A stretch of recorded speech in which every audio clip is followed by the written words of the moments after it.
Okay जी, बिस्मिल्लाहिर्रहमानिर्रहीम। This is Saima Khan from Melbourne और मैं हूँ सर इम्तियाज वराई साहब के साथ, जो कि सीनियर एनालिस्ट हैं। बहुत सारे चैनल्स के ऊपर आके जो है वो अपने तज्जिया और गुफ्तगू करते हैं और अपना एक्सपीरियंस शेयर करते हैं। हमने बहुत अरसे तक ये प्रोग्राम नहीं किया, पहले हम काफी रेगुलर करते थे because of my own commitments and all. और इतने में इम्तियाज साहब ने बहुत सारे और ढूंढ लिए होस्ट जिनके साथ उन्होंने प्रोग्राम करना शुरू कर दिया। तो अब हम वापस से जो है ये थोड़ा सा स्टार्ट करते हैं अपने प्रोग्राम को वापस करना और आपसे अपने व्यू शेयर करना। थोड़ा सा हमने पैटर्न चेंज किया, बहुत लंबी गुफ्तगू नहीं होगी, बहुत ही कॉन्साइज होगी और टू द पॉइंट होगी। और जितना हम इंफॉर्मेशन आपको दे सकेंगे हम उतनी देंगे।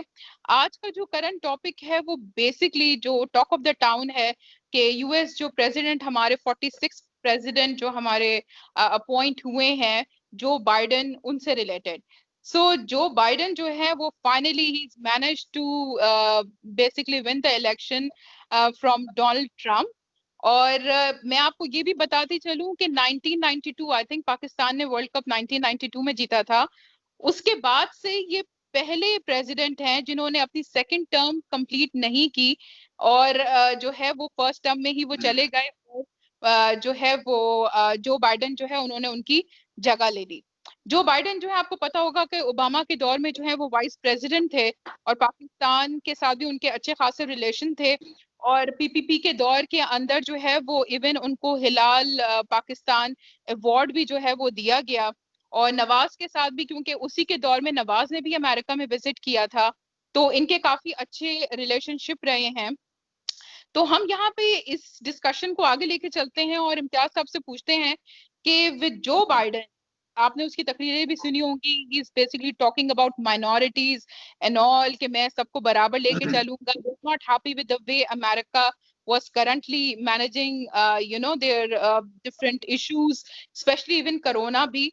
क्योंकि पहले जो है ये बंदा हेड भी रह चुका है, बहुत सारे जो डिसीजेस आए थे, जैसे वाला एक जो आया था वायरस, उसके अंदर ही was the one who was heading the whole operation.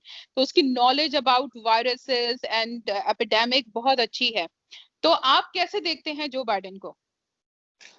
बिस्मिल्लाहिर्रहमानिर्रहीम, thank you very much for inviting again. And देखिए, दो चीजें मैं कहूंगा इसमें। जो बाइडेन एज पर्सन, जितना हमने उनके बारे में जाना या जितना हम जानते हैं, चूंकि पहले वो आप कह लें कि यंगेस्ट ये सेनेटर रहे हैं यूएसए के अंदर। उस जमाने में जब ये सेनेटर बने थे, ही वाज यंगेस्ट सेनेटर। फिर उसके बाद आप देखिए ये मुख्तलिफ रोल्स में हमेशा ही रहे हैं और अब 2 टर्म इन्होंने एज वाइस प्रेसिडेंट गुजारी हैं ओबामा के साथ। और ज़ाहिर बात है कि जो ओबामा का जो टाइम है, अगर आप उसको वापस ले आएँ और उसको रिव्यू करें तो उस तरह की एक्सपेक्टेशन हमें इनसे रखनी चाहिए, ठीक है ना? उससे ज़्यादा बाल नहीं। आपने देखा कि एक अमेरिकन सिस्टम है, यूएस का एक सिस्टम है, जहाँ पे जो पॉलिसीज चलती हैं, वो जो पॉलिसीज होती है वो हमेशा जो है वो मुख्तलिफ अदारे जो है उसको डिवाइस कर रहे होते हैं। उसके अंदर प्रेसिडेंट का रोल तो होता है, लेकिन इतना ज्यादा नहीं होता जैसे हमारे मुल्कों के अंदर होता है ना, एशिया के अंदर मुख्तलिफ ममालिक जिनमें जैसे पाकिस्तान है, कि एकदम वो बिल्कुल टोटल चेंज कर सकते हैं 90 डिग्री। वो ऐसा नहीं होता वहाँ पे अमेरिका के अंदर। वहाँ पे मुख्तलिफ अदारे हैं, उनका अपना अपना काम है, उन्होंने पॉलिसीज बनानी है, उसको टो करना है, और फिर उसके बाद उसके अंदर थोड़ा बहुत शिफ्ट जो है पॉलिसीज के अंदर वो प्रेसिडेंट कर लेता है और कर भी सकता है। जाहिर बात है, रूलिंग होता है, वो रूल कर रहा होता है। तो जो बाइडेन जो है, एक तो ये कि ये ओल्डेस्ट एज के लिहाज से प्रेसिडेंट हैं यूएसए की हिस्ट्री के अंदर। 77 ईयर्स इनकी एज बताई जाती है। और चूंकि 2 टर्म 8 साल इन्होंने गुजारे एज वाइस प्रेसिडेंट, और दरमियान में 4 साल का ये पीरियड आया जो कि जिसमें डोनाल्ड ट्रंप जो आए हैं, तो उस दौरान ये बाहर से इक़्तिदार से, तो इनका खासा तजर्बा है। एक तो ये कि मंजे हुए ये पॉलिटिशियन भी हैं, मंजे हुए एडमिनिस्ट्रेटर भी हैं, मंजे हुए एग्जीक्यूटिव भी हैं। तो एक तो ये कि हमें ये उम्मीद रखनी चाहिए, और फिर ठहराव है इनकी पर्सनैलिटी के अंदर। फिर जो पर्सनैलिटी के बारे में इनके जो ट्रेट्स सुने हैं वो ये कि ही इनकी इंटेग्रिटी बड़ी अबव मार्क है, बिल्कुल ऑनेस्ट आदमी हैं, और आप कह लें कि डाउन टू अर्थ हैं, और मामलात फहमी जो है इनके अंदर बहुत ज्यादा है। तो इसलिए हमें ये एक्सपेक्ट करना चाहिए कि एटलीस्ट कोई बड़ी मुहिम जोई जो है, जो कि अमेरिका में डोनाल्ड ट्रंप के होते वो हम एक्सपेक्ट करते थे, और ये डर ही लगा रहता था कि ये 4 साल का पीरियड किसी तरह से निकल जाए। तो वो इनसे हमें ये कम से कम ये उम्मीद नहीं है। अलबत्ता ये है कि ये चूंकि पाकिस्तान को पहले जानते हैं, इंडिया के मामलात को भी जानते हैं, तो काफी इनका चूंकि वो अफगानिस्तान के इश्यूज को भी इन्होंने देखा है। और इन्हीं के दौर के अंदर जब वाइस प्रेसिडेंट थे, आपने देखा होगा कि उसामा वाला ऑपरेशन भी हुआ था, ठीक है ना। तो ये सारा यानी बड़ी डिटेल के साथ इन टच रहे हैं पाकिस्तानी और इंडियन के साथ। तो जो भी हमारे इंडिया और के साथ मामला चल रहे हैं वो उसको ये मेरा ख्याल है कि बेहतर तरीके से देखेंगे। But at the same time जो सी पैक वाला मसला है चाइना के साथ, अगर कहें तो मैं उससे भी दो बातें कर देता हूँ उसके ऊपर भी ना।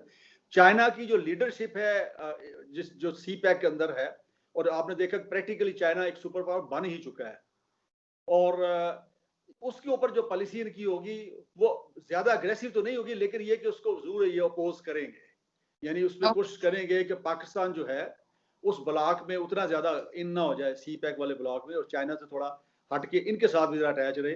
तो ये एक पॉसिबिलिटी है। इसके अंदर मेरा ख्याल है कि वो कोई भी प्रेसिडेंट आ जाता यहाँ पे, और डोनाल्ड ट्रंप की बजाय कोई भी आ जाए, एबीसी कोई भी आ जाता, तो उसने इसको फॉलो ही करना था, उसकी वजह कि ये मामला था इंटरनेशनल पॉलिटिक्स का ना। और इंटरनेशनल पॉलिटिक्स के अंदर आपने देखा कि जो बड़ी सुपर पावर होती है वो नहीं कोशिश करती कि और सुपर पावर बन सके या उसके मुकाबले में या उसको चैलेंज कर सके। तो इस लिहाज से मैं इसको एक मॉडरेट उनको समझता हूँ शख्स, और एक अच्छी पर्सनैलिटी है, लीडर टाइप आदमी है, मैच्योर है, तो उनसे हम काफी हद तक अच्छे जो डिसीजन है ओवरऑल एक्सपेक्ट कर रहे हैं। ओके। तो ये तो जो बाइडेन हो गए, और फिर उनकी आ गई वाइस प्रेसिडेंट जो उन्होंने इलेक्ट की हैं। तो वो क्योंकि उन्होंने ओबामा के साथ काम किया जो कि अमेरिकन अफ्रीकन थे, तो उसी सोच के मुताबिक ये जो है वो पामला हैरिसन को लेके आए हैं कि she is basically African, but from mother side she is Indian Tamil, and from father side actually वो जमाइकन साइड और अफ्रीका से बिलोंग करती हैं। वैसे तो पामला जो है शी इज 56, और उन्होंने सारी स्टडी जो है वो यूनिवर्सिटी ऑफ कैलिफोर्निया और हार्वर्ड से की है। लेकिन जो बेस्ट बात है जो उन्होंने हिस्ट्री क्रिएट की है वो ये है कि she is the first female vice president in US history. तो पामला जो है, अब आपको पता है कि जब ट्रम्प आया था तो थोड़ा सा ही had this soft corner toward India and Modi के साथ with good relation and all of that. तो with Pamela having some background with India and connection, होता तो है असर आपका जहां से आपकी इनहेरिटेंस आ रही होती है। तो आपको क्या लगता है कि अब इस न्यू, क्योंकि देखें जो जो है उसने बहुत क्लियर बात की है। उसने कहा कि जिस तरह से ओबामा ने मुझे रखा था वाइस प्रेसिडेंट, मैं उसी तरीके से उतनी ही ज्यादा पावर जो है वो अपनी वाइस प्रेसिडेंट को आगे दूंगा। और कहने में ये आ रहे हैं कि वो उसकी एज अ वाइस प्रेसिडेंट काम नहीं करेगी बल्कि ये पार्टनरशिप पे काम करेंगे। तो यहाँ पे अगर हम देखें तो आपको क्या नजर आता है कि आगे इनकी जो रिलेशनशिप है with Pakistan and India, how you basically see that? देखिए, इसमें यह है कि ये बात आपकी दुरुस्त है, मैं आपके साथ एग्री मुतफिक हूँ कि कामला जो है उनका चूंकि इंडिया के साथ एक ताल्लुक तो है उनका, उनकी मदर जो है और फादर भी वहाँ पे बल्कि कहते हैं सर्विस में भी रहे हैं, सिविल सर्वेंट भी रहे हैं ब्रिटिश दौर के अंदर। तो जी जी। लेकिन ये इंक्लिनेशन तो होती है सर्टनली, जहाँ पे जैसे ओबामा के बारे में कहा जाता था कि वो पाकिस्तान में कुछ अर्सा उन्होंने गुजारा था अपनी मदर की, जब उनकी पोस्टिंग यहाँ पे थी, वो जब इंटरनेशनल अदारे के अंदर थे तो गुजरांवाला में रहे थे पाकिस्तान में, और उनकी एक वो थी, लेकिन वो ज्यादा चीज काम नहीं आई पाकिस्तान के, मेरा ख्याल वो चीज। तो ये जो लोग होते हैं ना, हाईली क्वालिफाइड लोग हैं, इनका ब्रॉटअप जो है वो वहां, चूंकि she is by birth US citizen, और वहां पे इनका ब्रॉटअप हुआ है, और फिर ये इनका जो कैनवस होता है ना थिंकिंग का, वो बड़ा वसी होता है। ये छोटे छोटे ये प्रेजुडिसेस के अंदर नहीं पड़ते। अच्छा, दूसरी चीज ये है कि इन्होंने बड़ा अच्छा दौर इंडिया का देखा होगा ना, जो भी शू के आया अपनी जिंदगी में, जो इंडिया के अंदर टाइम गुजारा है। अब जो मोदी साहब जो हैं, मुझे साहब कहना पड़ रहा है, उसको अलग कहना नहीं चाहिए। तो मोदी साहब जो हैं, उनका जो स्टाइल है, जो रेसिस्ट का स्टाइल है, जो टेररिज्म का एक तरह से उन्होंने ग्रुप बना लिया है आरएसएस के नाम से, और कश्मीर हेल्ड कश्मीर के अंदर जो उन्होंने लॉकडाउन किया मुसलसल, जिसको 1 साल हो गया तकरीबन।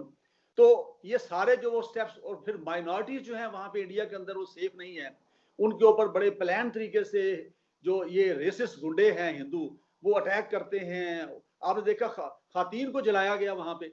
तो मेरा ख्याल ये सारी जो इनजस्टिस है, इसको ये कभी भी सपोर्ट नहीं करेंगी।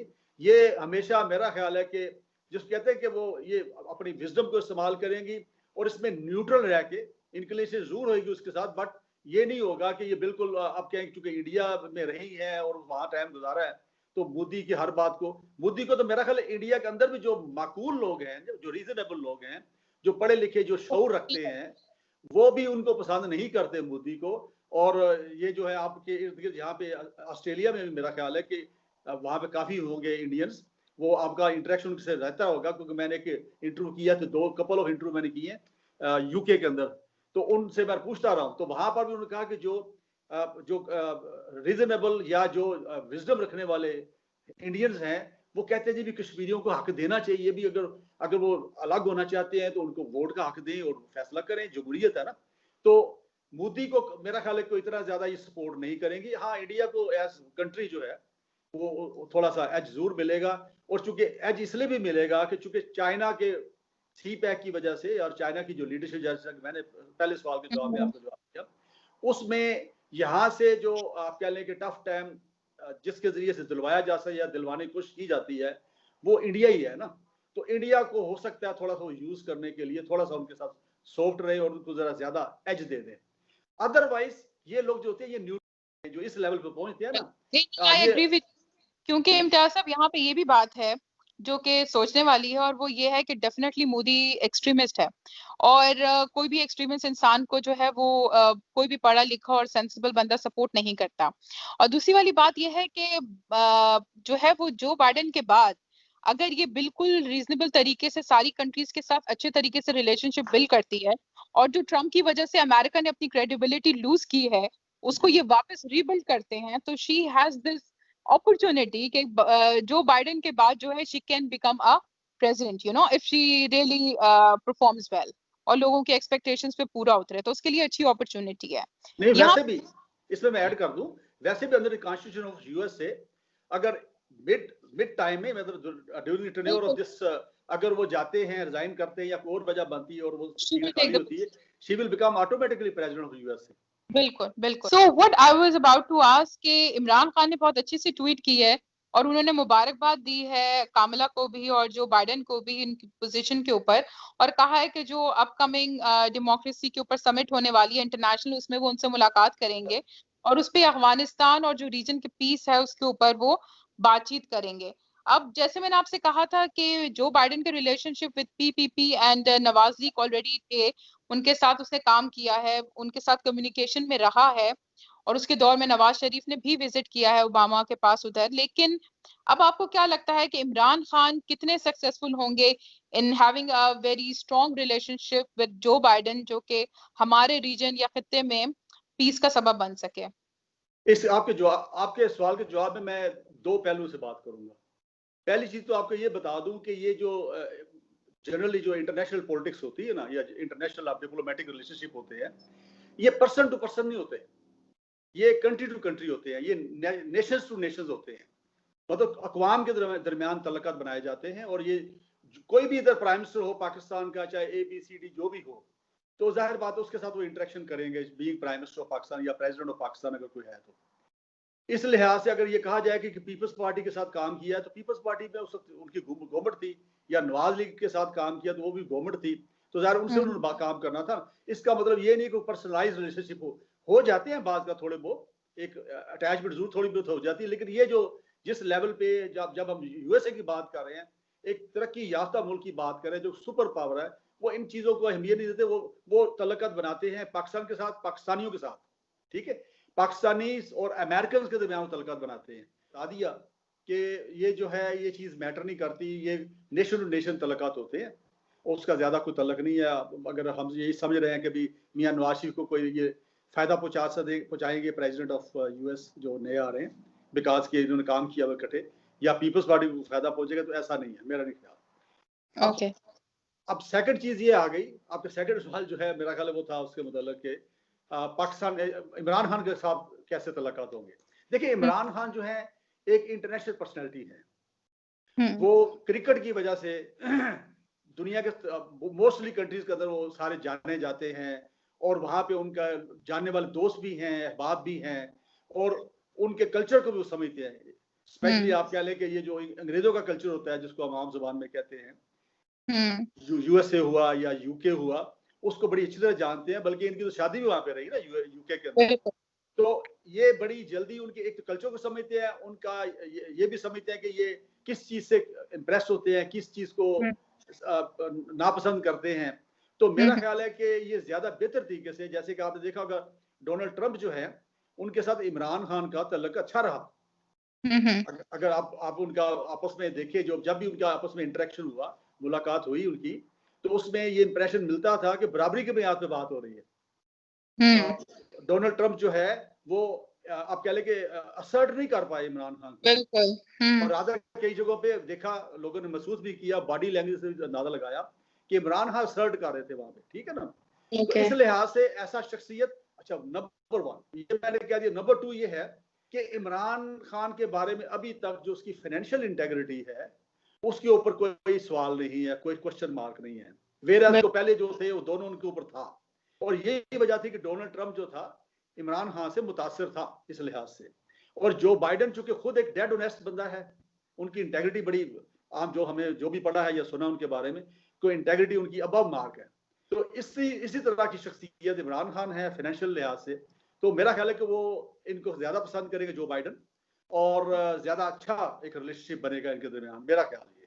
ओके, तो आपको एक बड़े मजे की खबर भी सुनने में आई होगी कि जो ट्रम्प की वाइफ हैं, तो वो क्योंकि ट्रम्प हार गए तो उन्होंने कहा है कि मैं इनसे डिवोर्स लेने वाली हूँ। ये तो पहले भी हम सुनते रहते थे कि जिनका आपस में कोई अंडरस्टैंडिंग इतनी कोई अच्छी नहीं है, और बाद पब्लिक के सामने भी कई बार ऐसा हुआ, लोगों ने उनकी बॉडी लैंग्वेज महसूस की कि वो थोड़ा हट के सी, या उनसे तो थोड़ा समझी कि कहीं वो जो मशहूर है ना कि औरत जो है वो सिर्फ सक्सेसफुल आदमियों के साथ रहती है और लूजर्स के साथ जो है ना उससे रहना पसंद होता है। नहीं, सुनने में तो ये आया था कि हर सक्सेसफुल आदमी के पीछे एक खातून होती है, बिल्कुल।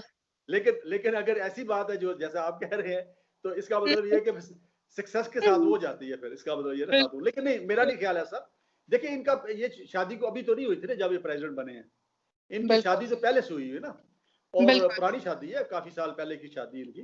तो इस लिहाज से उनका जो आपस में मिसअंडरस्टैंडिंग है तो हो भी जाती है। अब देखें ना, दुनिया का एक अजीम तरीन शख्सियत, साउथ अफ्रीका के साबिक प्रेसिडेंट, ठीक है, जो फोत हो गए हैं, क्या नाम उनका, नेल्सन मंडेला, ठीक है ना।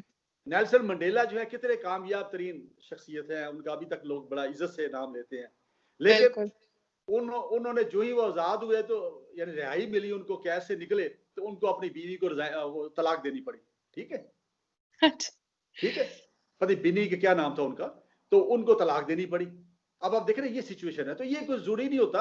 अब उनके आपस में एक मिसअंडरस्टैंडिंग होगी तो हो सकता है कि वो सेपरेशन हो, या और वैसे भी ऐसे डोनाल्ड ट्रंप जैसे शख्सियत जो है, मैं उन पर इल्जाम नहीं लगाना चाहता, लेकिन बड़ा मुश्किल है उनके साथ गुजारा करना। सही बात है। हम लोग उनको थोड़ी देर स्क्रीन पे नहीं बर्दाश्त कर पाते, तो फिर वो तो उनके साथ ही रहती हैं।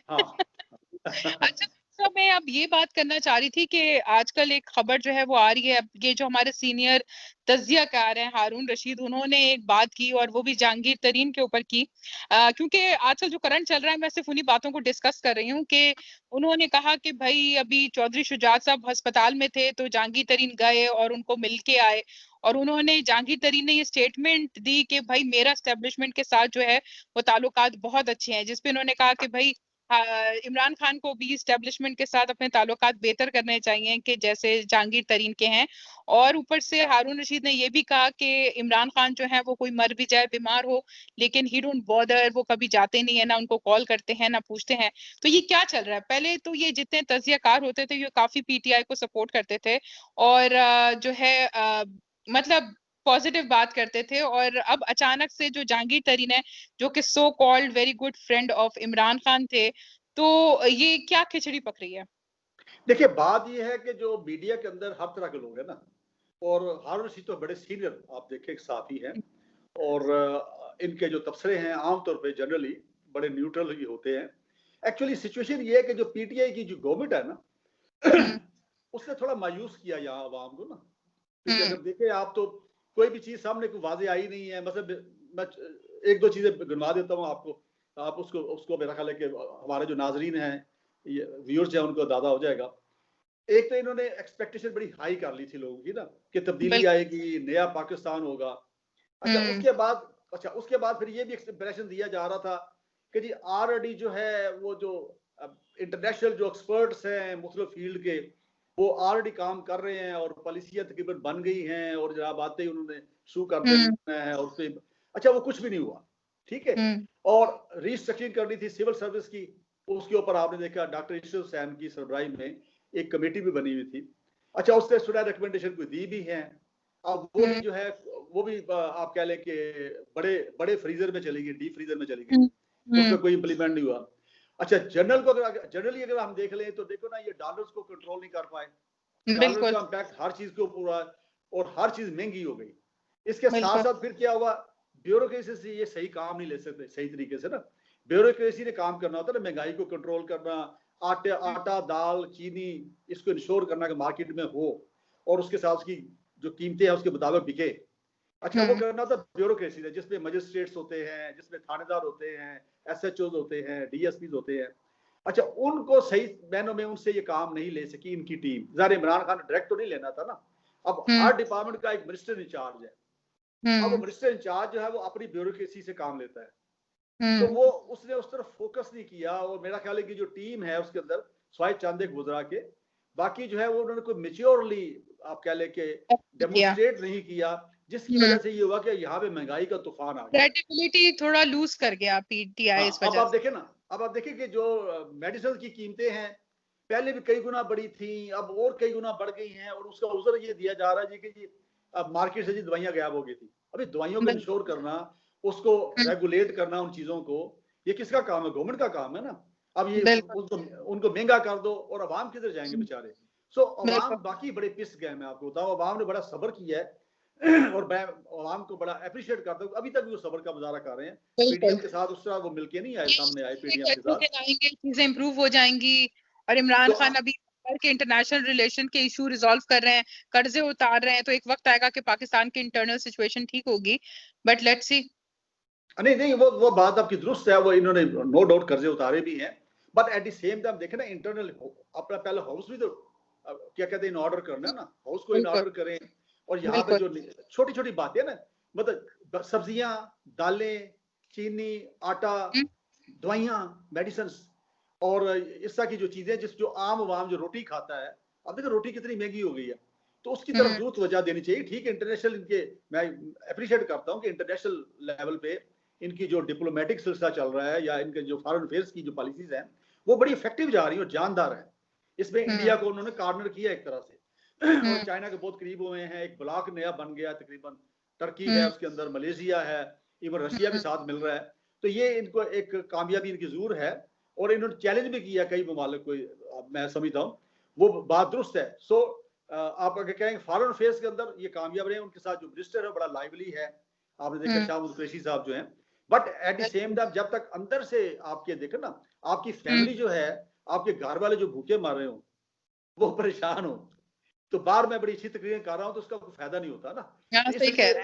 इसलिए मैं अपने कई प्रोग्राम में टीवी चैनल पे कह चुका हूँ कि जनाब ये इसकी तरफ तवज्जो दें। और इमरान खान साहब से मैंने रिक्वेस्ट कई बार की है कि आप खुद डायरेक्ट इसको देखें इस चीज को, चूंकि ये अवामी वेलफेयर की बात है ना। बिल्कुल बिल्कुल, I totally agree with you. तो मुझे एक बात जो है ना वो हमेशा परेशान करती है, तो मैंने सोचा आज वो मैं आपसे पूछती हूँ। और इमरान खान जब तक आपकी इक्तदार में नहीं आए थे तभी भी हम नवाज शरीफ का रोना सुनते रहते थे, पैसे खा गए, पैसे वापस निकालेंगे, जरदारी से भी, इनसे भी। फिर उसके बाद ये आ गए, फिर यही बातें होती रही, छोड़ेंगे नहीं, पैसे निकालेंगे, पकड़ लेंगे। फिर अपनी नाक के नीचे ही इन्होंने देखते देखते उनको बाहर खिसका भी दिया। ठीक है, चाहे जो भी वजह थी, लेकिन वो इनके इक्तदार में होते वक्त और इनके नोज के नीचे से निकल के बाहर चले गए। ठीक है, और ये सब कुछ हो गया। और अभी भी मैं कल उनकी हाफिजाबाद में जो स्पीच हो रही थी वो सुन रही थी, जिसपे उन्होंने फिर यही बातें करनी शुरू कर दी। यानी कि अब इमरान खान को आए हुए इतना अरसा हो चुका है और अभी तक हम PMLN और PPP से बाहर आके कंट्री के ऊपर नहीं सोच रहे हैं और सिर्फ उन्हीं के रोने, पैसे खा गए। पैसा तो एक भी रुपया बाहर आया नहीं दोनों से। ठीक है, अब वो कह रहे हैं कि हम इनको बुलाएंगे वापस, ये करेंगे, हम इनसे पैसे वापस निकालेंगे। नहीं कि एक लॉलीपॉप दी हुई है आवाम को शुरू से अब तक कि पैसे वापस आएंगे, ये होगा वो होगा, लेकिन एक्चुअली वो चीजें नजर नहीं आ रही है। मतलब अब तो इतना साल हो गया है ना, तो थोड़ा सा आवाम भी पेशेंट है। आई थिंक उन्होंने टाइम देखा है, लेकिन अब अपने ही नोज के नीचे से उसको बाहर निकालना और फिर उसके बाद फिर बोलना कि मैं उसको वापस लेके आऊंगा, तो ये मतलब मुझे ये स्ट्रेटेजी। देखिए, एक तो मैं इमरान खान साहब या उनकी टीम का कोई बंदा अगर हमारा ये प्रोग्राम देखेगा तो मैं एक तो ये एडवाइस करूंगा, अब जो थोड़ा बहुत मेरा एक्सपीरियंस है, क्योंकि मैं पॉलिटिकल साइंटिस्ट भी हूँ, चूंकि मैंने मास्टर किया उसके अंदर, तो मैं ये जरूर कहूंगा कि अब देखें ये बड़ा थोड़ा इनके पास टाइम रह गया इस वक्त, और इमरान खान साहब को खुद डायरेक्ट सामने नहीं आना चाहिए। एक उनका लेवल है ना, एक प्राइम मिनिस्टर का लेवल होता है, एक लीडर का लेवल होता है, वो हर छोटी छोटी बात का जवाब खुद नहीं देता। उसके नीचे टीम जो है, इतने इतने तर्जमान जो रखे हुए इन्होंने, ये तर्जमान को बोलने दे, करने दे, आप अबव मार्क रहे। और उसके बाद फिर ये है कि थोड़ा खुले दिल का मुजाहरा भी जरूर करें। इसमें जरूर जो है पार्लियामेंट के अंदर जो इस लोगों के वोटों से जो PMLN के लोग पहुंच गए हुए हैं या पीपल्स पार्टी के पहुंच गए हुए हैं, उनको अहमियत देनी चाहिए, उनके साथ भी मुलाकात कभी कभार कर लेनी चाहिए, उनसे भी एडवाइस ले लेनी चाहिए, उनको भी एडवाइस दे देनी चाहिए। इंटरेक्शन देखे ना, जमहूरियत में यही खूबसूरती होती है कि उसके अंदर आपस में मुनकते नहीं किए जाते तल्लुकात, हमेशा नेगोशिएशन है, आपस में दरवाजे खुले रखते हैं, और उसको तभी वो कामयाब होती है। क्योंकि डिक्टेटरशिप और जमहूरियत में ये फर्क है। लेकिन इवन डिक्टेटरशिप के अंदर भी आप देख लें, पाकिस्तान की हिस्ट्री उठा के देख लें, यहाँ पे जो 2-3 डिक्टेटरशिप आई हैं, वहां पर भी अल्टीमेटली उन्होंने अवाम के जो नुमाइंदे हैं या जो पॉलिटिकल लीडर्स हैं, उनके साथ उन्होंने उनको साथ मिलाया है, साथ बैठाया है, उनको हुकूमत का हिस्सा भी बनाया उन्होंने। तो ये करना पड़ता है, और इसमें खुले दिल का मुजाहरा करना चाहिए। इनको खुद डायरेक्ट, मैं फिर ये रिपीट करने लगा कि छोटी बातों का जवाब और उस तरह जवाब देना इनके शाया निशान नहीं है। बिल्कुल, और मैं इस बात के ऊपर आई थिंक ओबामा को क्रेडिट देती हूँ कि कहाँ हेनरी क्लिंटन जो है वो उनकी अपोनेंट थी, और उन्होंने अपने अपोनेंट को किस तरह से अपना बना दिया और किस तरह से दो माइंड जो है वो हमेशा अच्छा काम करते हैं, एक के बजाय।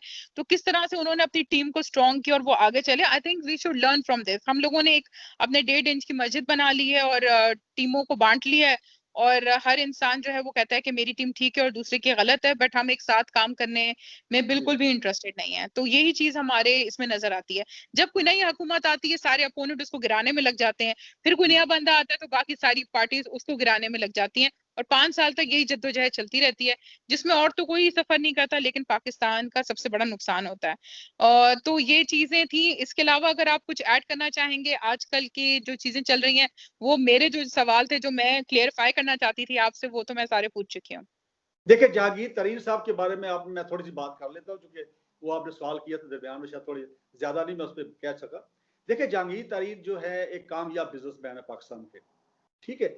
अगर बाकी बिजनेसमैन के ऊपर भी थोड़े बहुत एलिगेशन लगते तो उन पे भी लगते हैं, और वो हो सकता है उसके अंदर कोई जान भी हो, क्योंकि पाकिस्तान का जो सिस्टम है यहाँ पे, टैक्स का निजाम ले ले, कोई चीज ले ले, तो वो चूंकि नीट एंड क्लीन अभी तक नहीं रहा, तो उसके अंदर फिर उसके अंदर गुंजाइश रही है हमेशा, है ना, कंप्रोमाइज की है, डबल रिकॉर्ड या ऐसी चीजें, ये मुख्तलिफ सनदी अदारे जो करते रहते हैं इस तरह के।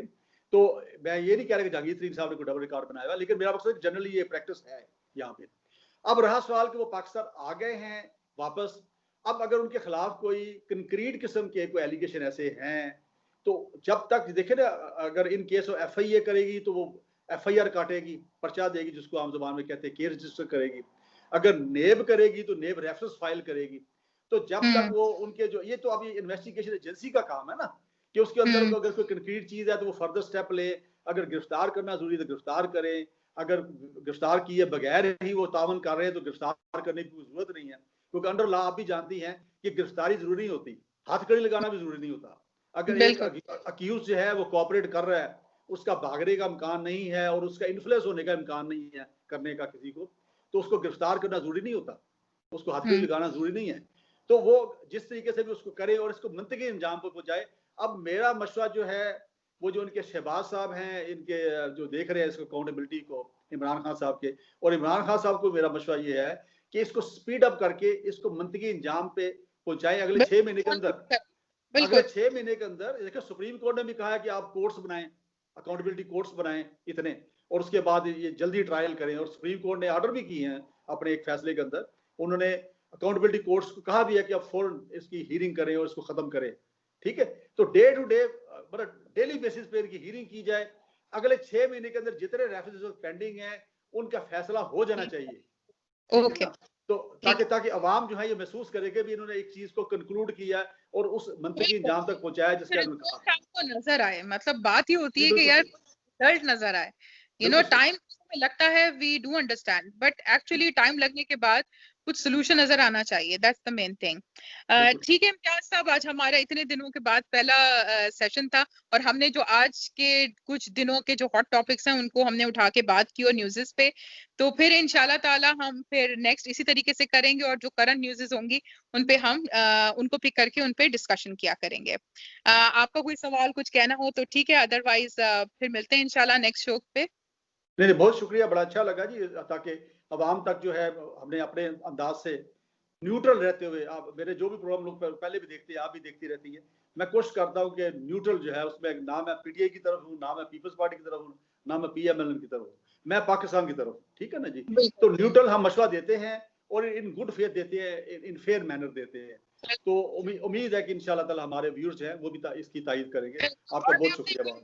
यहाँ पे ये भी बात करना चाहूंगी इस कॉल को बंद करने से पहले, और वो ये है कि अगर आप चाहते हैं कि हम किसी टॉपिक पे या किसी इशू पे डिस्कशन करेंगे, आपके कोई सवाल हैं, तो प्लीज आप लोग हमें सब्सक्राइब भी करें, और उसके बाद आप हमारे कमेंट्स में वो अपने सवाल लिखें, और हम आपके नाम के साथ वो सवाल जरूर लेके आएंगे सामने, और उस पे जो भी हमारी एक्सपर्ट राय होगी और इम्तियाज साहब की राय होगी वो हम देंगे, और उसके ऊपर हम बात करेंगे। तो ये मेरी एक रिक्वेस्ट है, फिर इंशाल्लाह मिलते हैं नए शो के साथ। अल्लाह हाफिज, पाकिस्तान जिंदाबाद।